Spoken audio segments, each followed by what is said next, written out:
off the bandwagon, especially in the summertime. So sometimes we fall off the bandwagon and it's a big old crash. So we know that we've indulged over a weekend or a week, and we feel pretty crummy. So we get back on that bandwagon, we jump back into the foods that we know our bodies love, we stay away from those foods that our bodies do not love, we get back on exercising, back on taking care of ourselves. So the more challenging piece is when this happens gradually over time, and this is what I'm dealing with right now.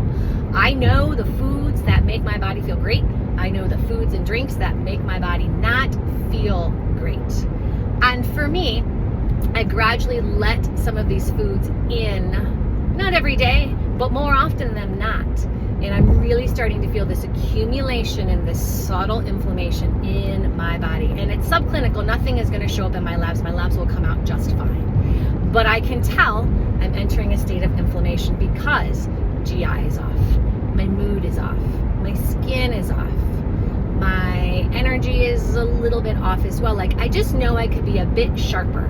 I could be a little bit more responsive in my body. So I'm at the point where, okay, I really need to rein some things in. However, I need help with accountability, because every Monday, hey, I'm gonna start good this week. I'm gonna be better this week, and I'm gonna avoid those foods. And again, it's not forever. Again, we can have foods once in a while, right? We want to enjoy foods, but there are foods that make us not feel good. There are foods genetically that our bodies cannot handle. There's many things behind that. And to keep our inflammation low and to get our inflammation back down, we really do have to give things a break for a good month to let that inflammatory level go down. So I struggle with willpower. I struggle with, hey mom, you want to go for an ice cream sundae? Absolutely. But I really do need to rein things in. I'm going to try my best for this summer, but summer is tricky and challenging just because of schedules and things are extra busy.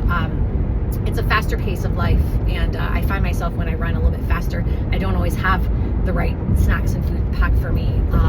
Sometimes I'm getting tired, and you start going into those comfort foods. So I start going into those, the salty, the greasy, the sugar. We start to crave those things. But I'm very aware of it, knowing that I need somebody to help me with accountability. So I will be asking my children to help me with accountability. I'll be asking you to help me with accountability. And that is why it's so important to be working with a coach, working with a practitioner to hold you accountable, because willpower by itself is really, I've got some patients who can do amazing with it. I am not great with willpower. I really do need to make sure things are not in my home, or I will eat them. I will make it till the very, very, very, very end of the day, and then I will cave in and eat a half a bag of potato chips. So welcome to being human. It is challenging. So we're all in it together.